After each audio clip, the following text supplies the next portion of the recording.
Hello, ladies and gentlemen. Welcome back to Mediums in Action, our first of 2019, with me, Martin Litt-Wilson, and my good friend and expert medium, Ian Doherty. Hello, Martin. Hello, everybody. Hope everybody's well and having a good start to the year. I totally agree. I think this year's going to be really interesting, and actually, let's get straight into this because it is going to get very interesting. And on January the 21st of this month, Doreen Virtue, who is a very well-known New Age teacher, promoter of angel cards, angel readings, who she's been doing this for probably around 20 years, as far as I know. And we want to do our own little bit of a rebuttal. Just as a warning, it's our own personal views. There's no allegations in here or anything. It's our personal views. Myself and Ian. Ian's a spiritualist, and that means he does follow certain Christian teachings. Would you say you're very aligned with that? No. There's spiritualism and there's Christian spiritualism, and I don't follow the Christianity link whatsoever. So I am fully with the fact that we survive physical death, and we can continue to communicate with that life, that has passed away. But I think I suppose my point, what I'm saying is that both of us are very, very respectful. Oh yes, of all religions. Yes, very, very much. And certainly myself, I used to be Christian. I don't know what I'd call myself now. Probably some form of Buddhist or kind of that sort of thing. But yeah.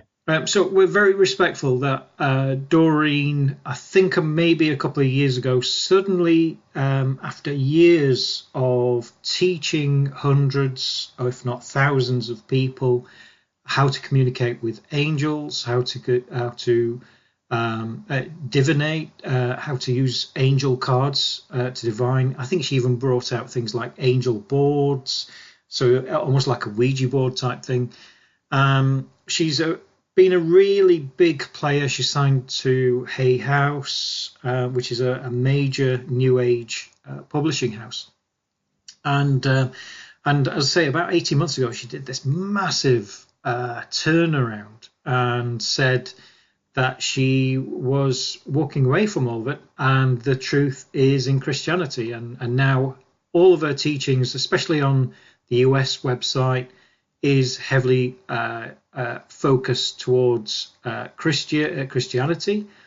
But yet when you go to her Japanese website, it's still promoting and advertising angel cards and her courses as well. There's a lot out there about Doreen Virtue and some of the disgruntled people out there who have been taught by her.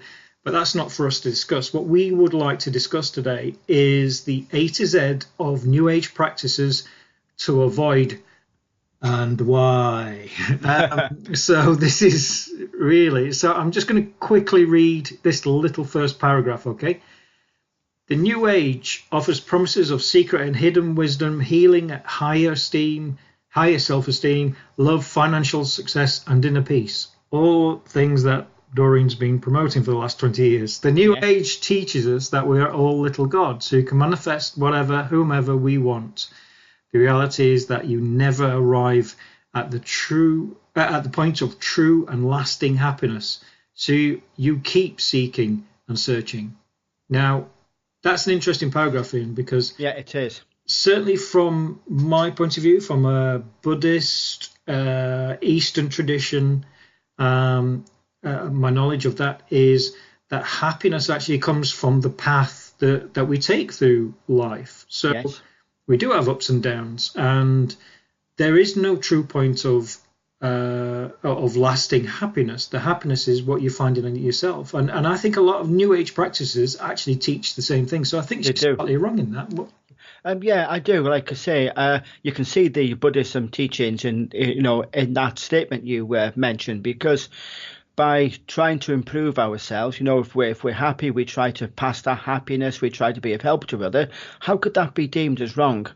Yeah, and I think from my point of view, Ian, is coming from a Buddhist or sort of Eastern, coming from that sort of angle, that interested in the philosophies there, is actually the life, your life, the path that you take on your life is where the happiness is found. There's no true point of happiness, and what she argues is that actually it's demons who have used the New Age to promote love, light, and peace.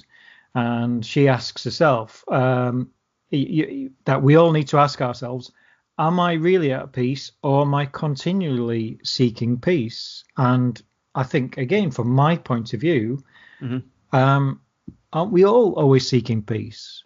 Yeah, I think what she's linking it in there is that our demons telling us what we want to know, and therefore it's all the evil, if you call it that word, is wrapped up in subdiversion of clothed in a different manner, when really God wouldn't say that, or Jesus would do it in a different way.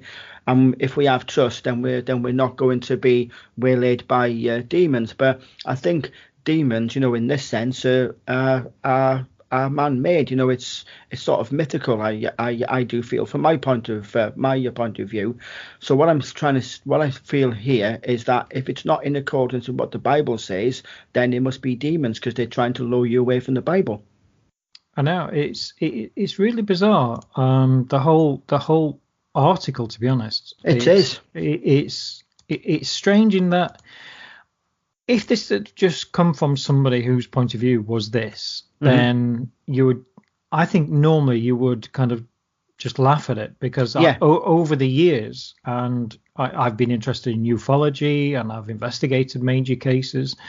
I've also investigated ghosts, you name it, and often you come across certain people who have these beliefs, which is fine, that's their beliefs. But to do it in such a public view, where for the last 20 years they have espoused these beliefs, then it's really quite weird. So I want to go through the list and have a chat, because she talks about aliens, and again, I've had people before say that fascination with other life forms can open you up to demons pretending. Demons pretending to be aliens, which I've heard before. But the big one here for me is she talks about angel cards, angel numbers, and angel readings. And apparently demons disguise themselves as angels and can give amazingly accurate predictions, which can tangle you up in a satanic web of deceit. The demons will give you a mixture of truth and lies. And this is so bizarre, because how much money has she actually earned from selling angel cards? Yes, millions. So really, I just don't see it. Whether she's at a crisis of her own faith, whether it's come over, well, I'm going to find God, and maybe I was wrong, but still, it's only her point of view. It shouldn't be put over to everybody else who's doing this is wrong. And I just don't see how there can be such a drastic turn around, from a person who, as you said, has made a fortune, out of this sort of thing, going along with it, and she's been one of the drivers of New Age, and then suddenly just to drop it because of what it says in a Bible, which is, without I'm not having to go at Christianity, but the Bible is open to so many contradictions. And really, was it written by, it wasn't written by God, but it was written by people after the fact. So when you're looking at it and suddenly taking it on board, it's almost, I feel, as if she's chosen to say, I wash my hands of it, and I put my whole personal lack of personal responsibility, and it's got to be God's will. So it seems to me she's just gone totally 180 degree, but we're still making money out of now doing Christian cards. So what is her issue, I feel? Yeah, well, I think she brought out a book on working with Jesus, and also cards working with Jesus. So she's basically taken the template she's done for the last 20 years with angels and now moved that on slightly. I mean, again, I was in Christian clubs, and I used to be very, very heavily into Christianity, and I find it really strange because she talks about astral projection as something as being unchristian. and she says Christians are to find truth only in the words of God, as Jesus prays in John 17:17. Sanctify them in truth. Your word is truth. So basically, she's the same there, that only Christianity is the truth, and Yeah. But the thing is, she's used John 17:17 there, and I mean, literally, it's open to translations. It is. Looking at Google, there are 32 million web pages dedicated to that term, that particular passage. Yeah. It's interpreted in very different means, and she's aligned this to astral projection, that leaving your body is spiritually dangerous. But what about people who leave their body unintentionally, or the near-death experience? Exactly. How different is that? And again, I'm sure she would say that somehow it's to do with demons. When actually, I mean, you do look at out-of-body experiences, and most of them, and in fact, I would say something like 90% of them, or 95%, are actually pleasant experiences. Yes, in that indeed. They go to something more pleasant rather than something demonic. Yes, there are a few examples out there. I do admit it. But on average, I would say astral projections or out-of-body experiences have been positive for people's lives. So. Well, I've read a book on the near-death experience in children. Dr. Scott Rogo, and they always put over of how they travelled to heaven. All the trees were nice, all the colours were bright, and they talked to Jesus.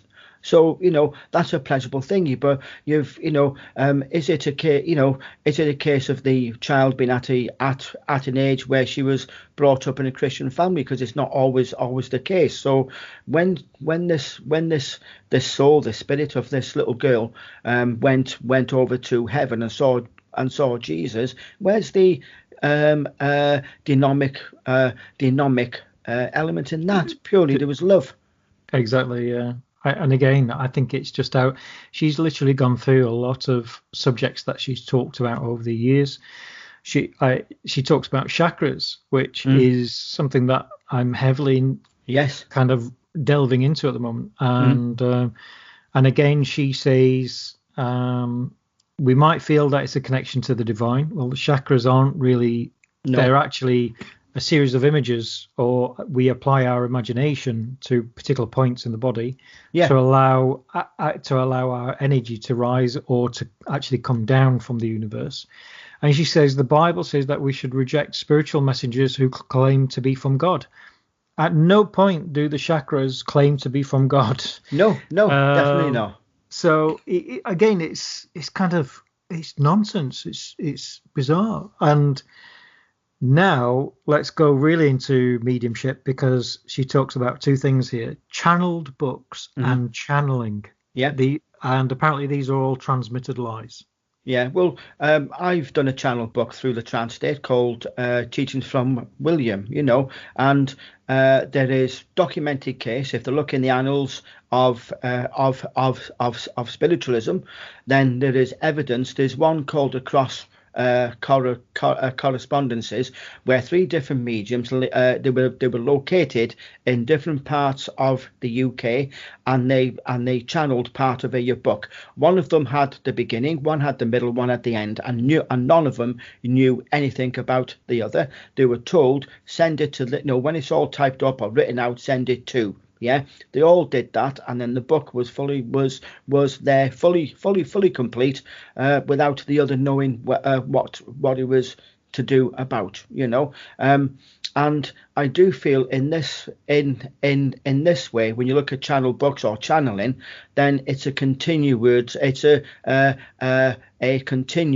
what's the word I'm looking for? Revelation, because spirit teaches these things. They say, this is going to happen. That's good. That's going to happen. They are giving the inspiration to scientists, to doctors that make a breakthrough and carry on and take or help humankind to grow, to find new things. All these eureka moments, so there's all of that. Christianity within the Bible, that's it, you can't add to it. So where's the continued growth within the Bible of a book that was written around 2,000 years ago? What does it teach about now? There's only so much I feel you can learn from looking at past lessons, whereas channeling, speaking, whether it's the trance, whether it's physical mediumship, it gives information that is not known at that time to the people who are giving that information physically, and it helps. It just takes people forward. So I feel, again, it's almost a case of we can't do anything, and maybe sort of limiting it. When in the 1600s, people like Bruno were killed. Looking at the stars and all of that, you weren't allowed to look at a science book. So well, there's a really good quote. I think technologically we are 200 years behind because of the restrictions by religion. Yes, definitely, and particularly the Catholic Church it restricted so much the world within how much it stopped people from actually progressing. That we could be 200 years behind, and again. I mean, if I let's say I said to you, right, let's say all channeled books, anything that's in there, everything it says is nonsense or anything like that, okay? Yeah. Right? Which I don't, which, as you know, Teachings from William is one of my favourite books, and oh, bless you. And if you said all channeled books, I haven't got any information in there or anything like that, but if you said that. What has channel books actually done? And if anything, they've given comfort to people. Yes. They've not led people down a particular angle that's led to negative behavior or anything like that. In fact, It's given people hope. It's given people inspiration, and it's allowed people to maybe start to explore furthermore their own spirituality. Yes, definitely. That's a good thing. It is good, because how are we supposed to reach out and get better? Get better is the wrong terminology, but to become more loving to our friends and family. If we are more aware of what spirituality is, in the teachings of Jesus, be good to each other, love thy neighbour. It's the same thing, just that somebody who lives in Birmingham and you live in let's say, for instance, Newcastle, doesn't mean that you can't love that person should you meet them. It just puts over having the chance to be loved and to love. Isn't that a teaching that Jesus would have brought over? Exactly. Well, apparently here crystals are bad, and that's interesting, because I mean we have a laugh of about crystals and everything, which is fine. I mean, I'm sat here now and my son has a Himalayan rock salt lamp, but I know that's helped him with his anxiety, because when he switches it on, it gives a warm glow. It makes him feel nice and warm.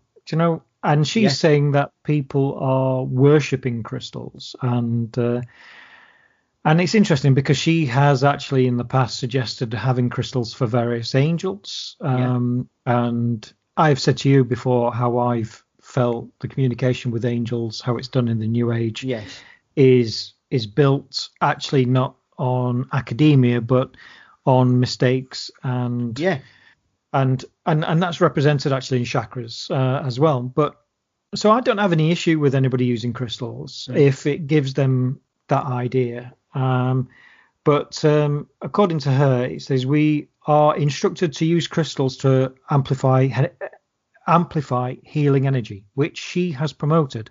But she says, but God explicitly commands against worshipping him through created things. Well, I don't think anybody uses a crystal to worship anybody. It's there. If they feel that it gives off energy, then how can that be demonic? Yeah, that's it. If you look at it from a science point of view, perhaps the energies held within that particular lattice of that crystal, perhaps it could be used to amplify a waveform. Mm. Yeah. That type of thing. So, isn't that what a temple is? A church. You're not amplifying within it your prayers, your heartfelt love, so that when people go in, they always get a nice feeling within a church. So isn't that the same thing? But they're using the stone wall as as a receptacle for that energy of love. And how many times? I mean, I class myself as a church explorer, so I go into hundreds of churches, and my family really love that I drag them into these churches. Yeah. But how many times is there a statue of Jesus? Is there a cross? Yeah. Now, don't forget, a cross is not a symbol of God; it's a symbol of Jesus, Yes. and it's only the New Testament that says that the cross is actually a symbol of God. So, again, there's arguments here. There's bigger philosophical and theosophical arguments here, and she's got to be careful, really, because some of this you could argue against the Bible. You could argue, you could argue against the New Testament and things that she's saying there. Yeah. I don't feel she's got a grasp of the Bible, to be honest. Well, I was going to say that, Ian. Yeah. I'll tell you why. I'm sorry to interrupt you, No, it's fine. But I'll tell you why. I mean, she regularly quotes from the Bible, but rather than quoting from the New Age Bible, from the New Age Bible, from the New Testament, she's quoting all over, from Exodus, from the Old Testament, which is also a Jewish holy book, Torah, isn't it? Exactly, yeah. So she's quoting from that. Then she's quoting from the New Testament. Anything that fits her argument. Exactly. And same with crystals. She's claiming in Exodus that there is a statement that we shouldn't use crystals in Exodus. The next one I want to talk about is cults. That's cults. And she says, beware of cults that encourage you to give a lot of money. Honestly, this really makes me giggle. A diary, I think it's the Oxford Dictionary, puts a cult as being following a person or a set of beliefs. Well, isn't that what Christianity is founded on? Jesus. So therefore, Christianity definitely comes into a cult. When you look at the healing, these ministers, we can do healing, particularly in the USA, they rake in millions upon millions, and if it doesn't work, or their faith wasn't strong enough, so isn't that in a form a bit of a cult? I think what she's neglecting to see is that in any religion or industry or anything at all, there's always good and bad people, and of course, I don't mean good and evil. So don't think I'm saying demons have infiltrated Christianity. No. But in America, they have had a number of people, preachers, who have taken millions. They've built themselves multi-million-dollar mansions. Yeah. And that's been given by people who they are believing that they're giving it to a particular church, but yet it's actually paying for a preacher's house, which surely that's terrible. Why isn't all this money going to help poor people, the needy? Exactly. Blessed are the sick, I think is a biblical quote, if I remember correctly. So why not? I mean, she goes on, she talks about deities, worshipping other deities. She talks about divination. Admittedly, in the Bible, God does say that you shouldn't fortune tell. Yeah. She talks about dream catchers, that dream catchers apparently manipulate the spirit world. She said they come from different cultures without realizing the underlying meaning or implications. Drumming circles, worshipping the moon or other creations is spiritually dangerous. Earth angels, which is interesting. Empowerment. Exactly. I mean, this is nuts. I mean, empowerment. It is the nuts. attempt to feel better about yourself or to gain worldly success. Now, I would partially agree with that I think worldly success can mean two things. Do you want to feel healthy? That's a success. Do you want to feel loved? That's a success. But to go all out and want to be empowered and have millions, that's probably too material for my likings. Yeah.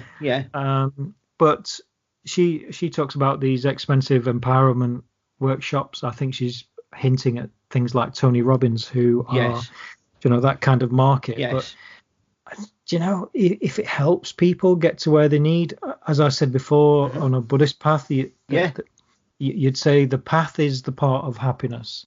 If it does give people the happiness, then what's wrong with it?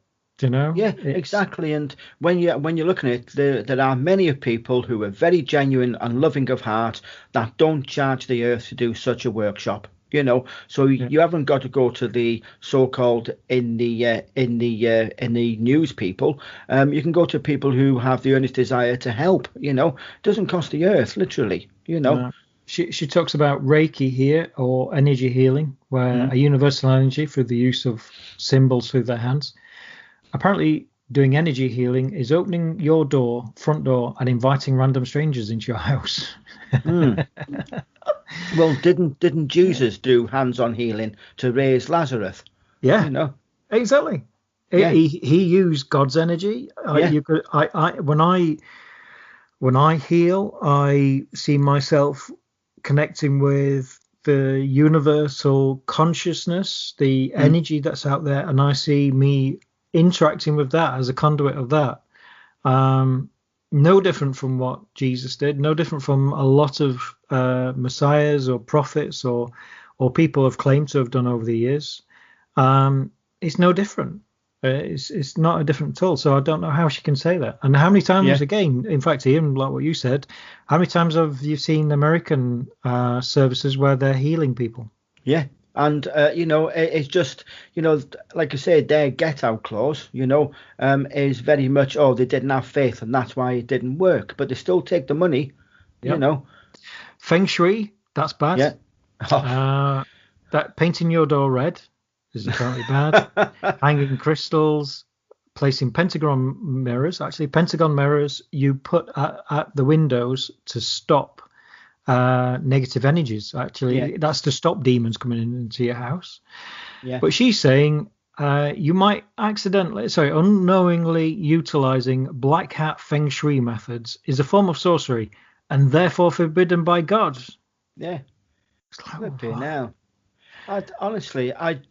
I really do feel she's gone through a list of what she seems as New Age, and then tried to find on a link either a biblical quote or a verse to back up her argument, thinking that a lot of devout Christians, and I'm not having going to go with Christianity if that's their belief. I really am pleased for them, but I do feel she's appealing for that, as if she needs to be, you're with us now, bless you, all is forgiven, God loves you. I think she's trying to find answers, or would you call it acceptance for herself. Well, she talks about Harry Potter here. It says here, reading or watching Harry Potter is advocating of a practice that the Bible says is detestable to God, and that's Deuteronomy 18:10, which says, "There shall not be found among you or one that maketh his son or daughter pass through the fire, or use divination, or an observer of times, an enchanter or witch, or charmer, or a consulter with familiar spirits, a wizard or necromancer." She's right. It does sound like the script of Harry Potter. Yeah, it does though, doesn't it?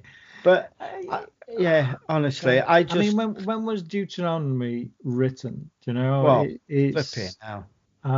It's absolutely bizarre that she can link. How? I mean, what else would you say? I mean, don't read Stephen King, because that could, you could cause a demon to come through. I don't know. Do you remember Cujo, that dog? That Cujo. dog? I thought it was a good film. It was a very good book. Oh, scary, wasn't it? Yeah, It was, but it was good though. But the thing is, it's a little bit of, I wouldn't say light art reading, but it's a way of people of just thinking, wow, there is wonder and miracles in that in the world and all of that. And I'm sure people realise it's a film, Yeah, I mean, this is it. It's crazy, and one thing that humanity has had all the way through history and prehistory is storytelling. Yeah, it has. And storytelling. And if anything, what Harry Potter teaches is treat others like you expect to be treated. Yeah. Friendship, the unbinding friendship that the three main characters have all the way through. Yes. And they go through adversity against evil to do good. And so actually, surely Harry Potter's actually a good example. Of course it is. Towards children. Well, yeah, especially children.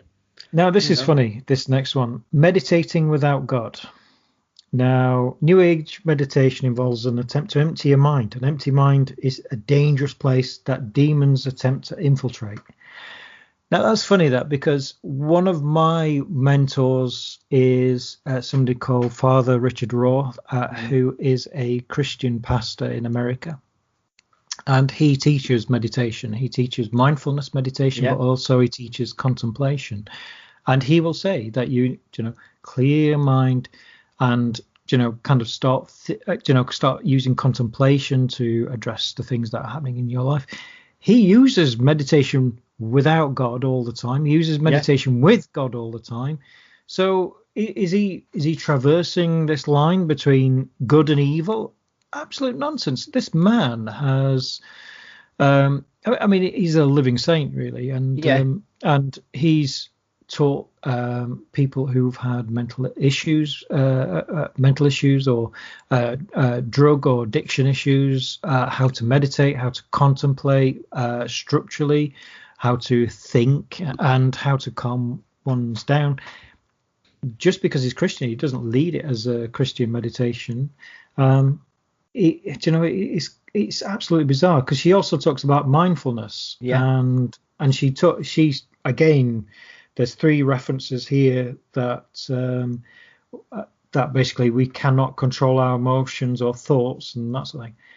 Mindfulness is basically somebody called John Kabat-Zinn took an Eastern practice of meditation, where to clear one's mind of negative thoughts, to stop bad habits reoccurring over and over again, and then started to apply psychology to this. And mindfulness is very different to a lot of the Eastern traditions of meditation, but yet she's tarring it with the same brush. And apparently mindfulness is one way of opening our mind to demons. And she says, only through the power of Holy Spirit, who sets our minds free to think truthfully, can we know true peace. And I really don't like that, because there are a lot of people who've come to mindfulness who have been abused, by priests, who have been abused by people within the church, or other reasons. And they cannot find peace within the Christian church or any religion, and it's only within themselves are they able to find it through mindfulness or meditation. Yeah, and how can that be wrong? You are giving a person the tools to be able to have peace in their mind and their peace in their heart, and that, like a stone in a pond, ripples that water. It goes around to everybody, and love is spread around again. So how can it not be a good thing? I know, it's crazy. And you ready for this one? Mediumship. The attempt to contact a deceased person, usually for the purpose of receiving a message, and comfort from grief. Demons pretend to be your departed loved one, and they give accurate message that only you could know. This hooks people into mediumship readings, and this gives demons license to enter your life at a time when you're vulnerable from grief. Yeah, well, everybody is vulnerable in a certain way to grief. There isn't any right period of healing. It could take a couple of years. It could take a lifetime. But whilst I can understand, and unfortunately within mediumship there are people who are doing it for their own good. You know what I mean? But that's in all walks of life. When you're looking at mediums who are helping people, at times it is often coming over the person who wanted to hear from their mum, their dad, their husband, whatever. I couldn't get there at the end. I didn't have time to say goodbye. I wanted to tell them that I love them. And when they give evidence that they've been, yesterday you were doing this and I was with you when you were walking there and thinking this, then that gives a lot of comfort, and I really do feel here that when you look at this, it's all the way through what you call it. It is all the way through the Bible. It's about mediums are not allowed, or you're not allowed to consult a medium that is not working on behalf of the church. So it's very much about what the church wants the medium to say. When it's coming through and giving, like I say, accurate information and it's giving comfort, I really do not see that is a problem, because then with a lot of people, they're not hooked, line and sinker of always wanting to come back to the medium every single day or every week or every other week. They are then allowed to have the empowerment to be peace of heart and move on with their life. I would say, again, mediumship is a positive force of nature. It's certainly not anything negative. It's certainly not demonic. And again, this sort of thing that you get hooked into it, and it is absolutely nonsense. I remember a gentleman who came onto one of our ghost hunts. He had a reading from one of our mediums. I saw him about 3 months later on another event, and I said, "Oh, well, nice to see you again. How are you keeping?" I said, "You look really refreshed." I said, I said, "I don't know what you're doing." He must have been in his 50s, and I said, "Look," I said, "You look really refreshed." I said, "Are you all right?" He said, "Yeah." He said, "I came on the ghost hunt. I had a reading." He said, "And the information blew my mind." He said, "And it started." Oh, sorry. Strangely, my Siri just started. I heard it in the background. Yeah. How bizarre. Stop it, ghost. So he said he had a reading. It was highly accurate, and it made him start thinking about his life. And he realized that he'd not spent a lot of time with his son. He gave up a very high-profile banking job and a lot of money, retrained as a plumber, and worked every day with his son. And he said it was the best thing he'd ever done. He said it all started with a seed that started with a mediumship. I have never been so happy in my life. And he's still a plumber, very, very happy. He's completely changed his life. He spends more time with his wife. He spends more time with his son. And if anything, what mediumship did there was just give him a little seed for him to grow and to change his life in a positive aspect. Yeah. And it was... And it's one thing that I think I'll take away from ghost hunts, and that all that time we did that, that that is again another story in which mediumship positively changed not just that man's life but his whole family's. Yeah, definitely.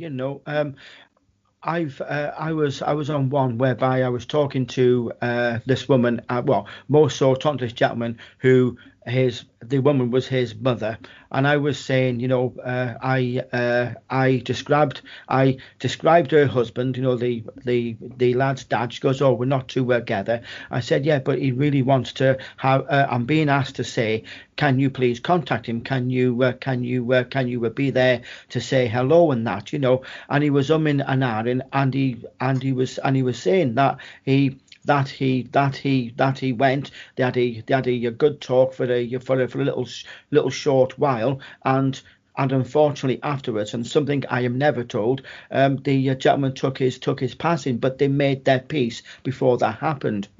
So there is always that, because what if there's what ifs, maybes. Yeah, they had their chance to be happy, to in each other's heart and mind, that there was no longer any sort of hurt there. They've made their peace. Yeah, I totally agree with you. And mediumship is positive. I know it gets slandered, it gets analysed, and I think if you look at the history overall, it's been a positive thing for people. Yeah, definitely. The next one, numerology. Now, numerology has lasted thousands and thousands of years. Well and truly before the Bible. Well and truly before the Bible. It's actually, there's a lot of numerology in the Old Bible, in the Jewish teachings. Yeah.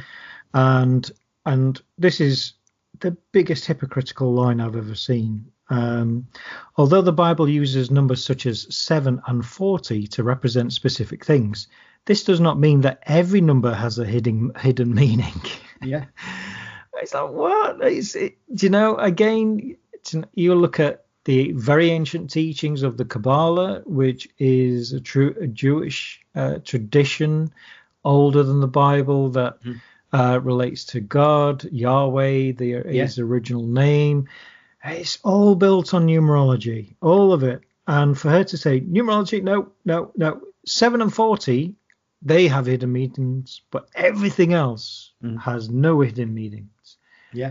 Is absolute nonsense. Yeah, but again, Martin, I just think she's created a list of what she believes is New Age and just condemned them because it doesn't go along with her current newfound beliefs. Well, this is interesting. Peace signs. A peace sign is an upside down and broken cross symbolizing the rebellion against Christianity. And I think what she's talking about here is actually the logo for the CND. If I remember correctly, I think the peace sign was constructed for the CND, was it, or something like that? Yeah, it was, but wasn't it based where one of the disciples asked to be crucified upside down, so they made a cross in that manner? No. The peace sign, it is. The peace sign was designed in 1958. Yeah. By a graphic artist. And it was basically it's C that is superimposed with the semaphore letters N and D. Yeah. So that's why the arms are down for N. Oh, I got and you. One arm's up for D. Yeah. So that's why C and D. And so the peace sign, she's saying here the peace sign is a broken down cross. No, it's not. It's actually somebody doing the semaphore C and D. I really didn't know that, so thank you. Yeah. And she says the underlying meaning of the circle with the downward pointing fork means total death of man. She's liking it as the supposed trident or whatever that the devil's supposed to use, if there is a devil. Yeah. Well, I mean, the devil. I don't know. Again, the devil. I mean, she keeps referencing somebody called gotquestions.org. Yeah, I think that's where all the biblical quotes are from. It is, yeah, and in fact, she does actually talk about that it was designed as the CND, but she then lists that it's that basically the downward V has been linked to the mystical character for Om, which is a sacred word in Hindu. Yeah. Saying over and over apparently awakens the power. Germanic tribes use this. Well, Germanic tribes used everything, honestly. So it just gets sillier and sillier.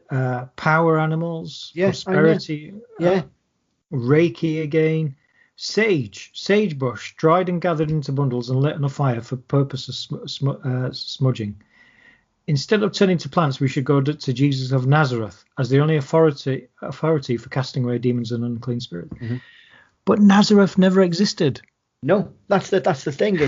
I just don't understand. I say she's got a very, very loose understanding of the Bible because she's probably skimmed over it or just got all her Bible knowledge from that website. The gotquestions.org. Yeah, I mean, looking through here, sacred geometry again, right back at the basics. We go back to the early Christian Jewish teachings. Now, if anybody out there is saying, yeah, but you keep mentioning Jewish and that's nothing to do with Christianity, the Old Testament is Jewish. Yeah, Jesus was Jewish. Jesus called himself King of Jews. Yes, King of Jews. Yeah. So, you can't say, sorry, no, that part of of the Judean book we don't allow or whatever. Sacred geometry was a part of everything. Yes. Shamanism. Yeah. Animism is one of the oldest existing belief systems, and it is seeing a comeback today. As Christians, we do not put stock in shamans and the rituals they perform or the talismans they wield. Rather, we put the power in God. But it seems to me that everything for her with these teachings that she's trying to, or this reasoning that she's trying to put through the argument, then it's very much to say it's, she might as well live in 2,000 years previous, and everything is, or if it happens, or it's good, it's thanks to God. If it doesn't happen, or God didn't want it. So she's not wanting to take responsibility for anything. No, and she then goes into spirit guides. Mm-hmm. The general idea that benevolent spirits are who desire to help people or guide them. It's commonly associated with New Age, pagan, spiritualistic beliefs. They're anything but benevolent. That's it. Yeah. Well, she's saying that these are evil. Mm-hmm. Even Satan disguises himself as an angel of light. Well, again, everything she's trying to say is everything's wrong. Everything's the devil or demons, and nothing to do with God unless you firmly believe it. Well, how are we supposed to tell the difference? Spirit guides are actually demonic spirits who masquerade as helpers in order to trap and destroy people with false teachings.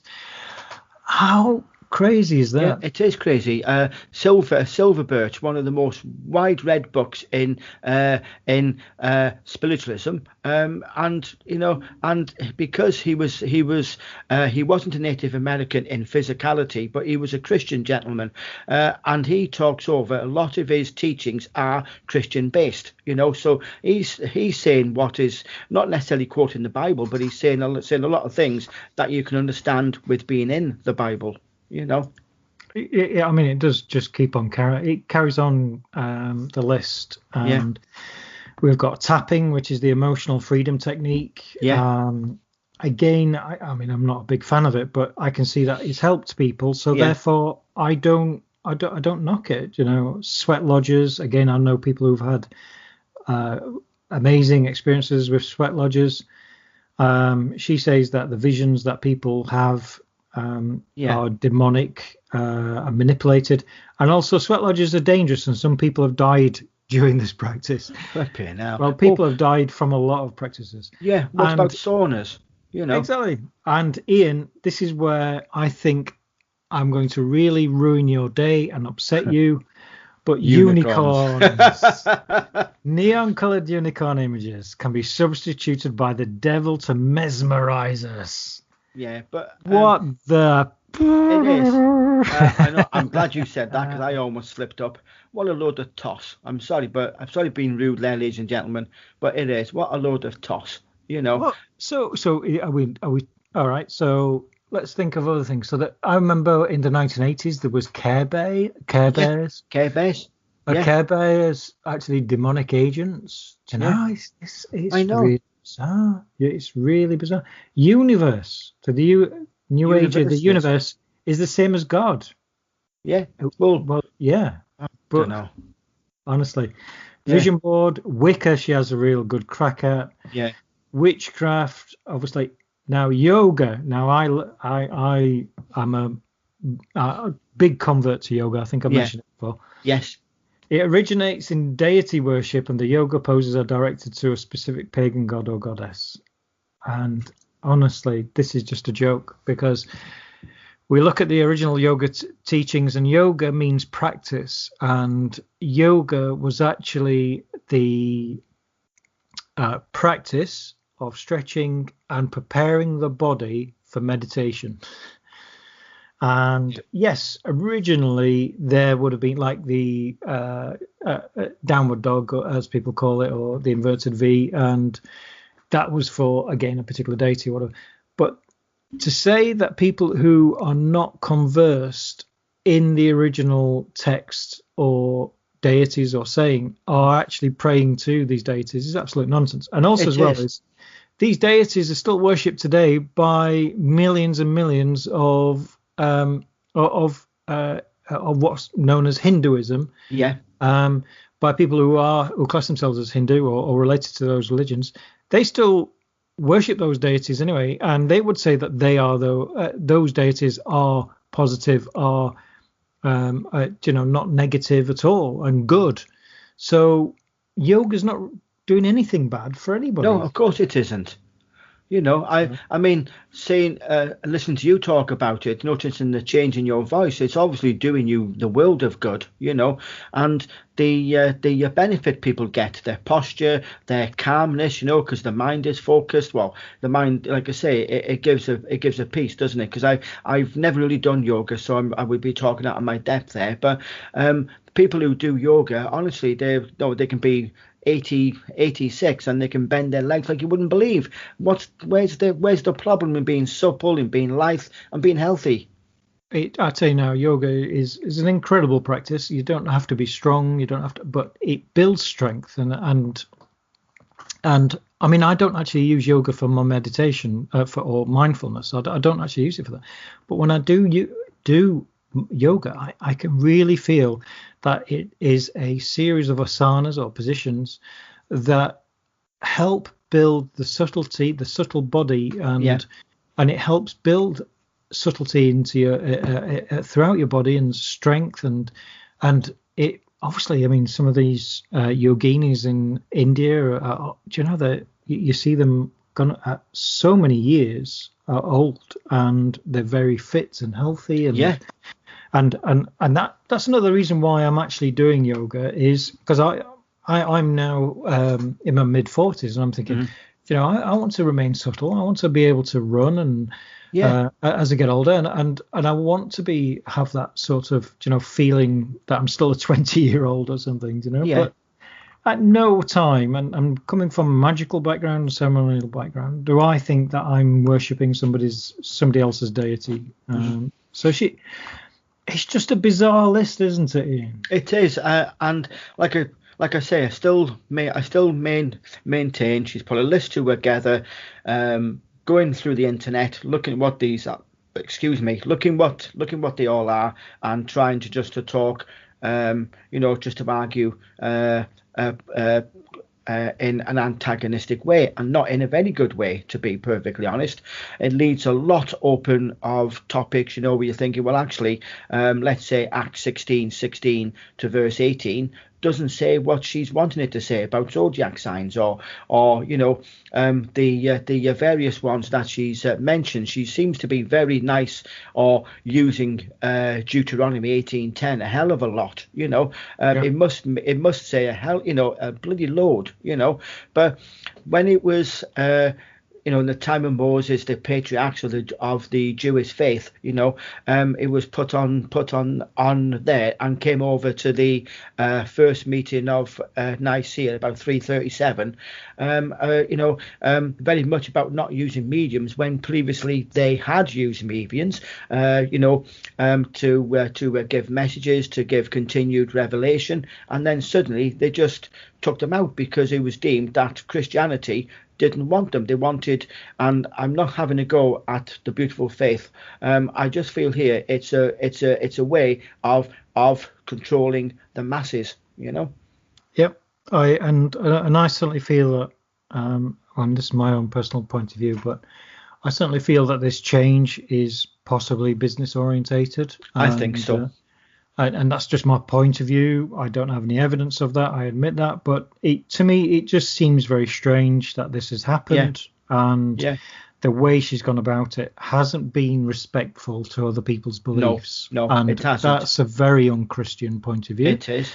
And to me, she should have, if she's got these points of view, then she should include it in her teachings. But to put it on a blog and upset people and really, the whole strangeness of it is just, it kind of, there's no common sense to it. There's no structure to it. It's just kind of, revert to go-to-questions.org and that sort of thing. Yeah. So I mean, yeah, sorry, Martin. I was just looking through this. There's a load of answers here, and Doreen Virtue puts one. Oh, I forgot about rabbit's feet. So those are bad. Certainly, they're unlucky to the rabbit, but she's having a go at that as well. Well, it's a very, very, I think, old view of Christianity that she's come up with there. I mean, what's the next step? Is she going to be condemning homosexuality? Is she going to be, a lot of if we look at a lot of the issues that Christianity has had to deal with, certainly in this last 30 years, gay priests, women priests, let's say, don't forget, I know when I was a child, there was no such thing as a woman priest. No. And so is she going to be addressing that next? I mean, where's this going to go? Is it going to go on to a real ridiculous stage where she's saying that there can't be homosexuals in the church? Is that people?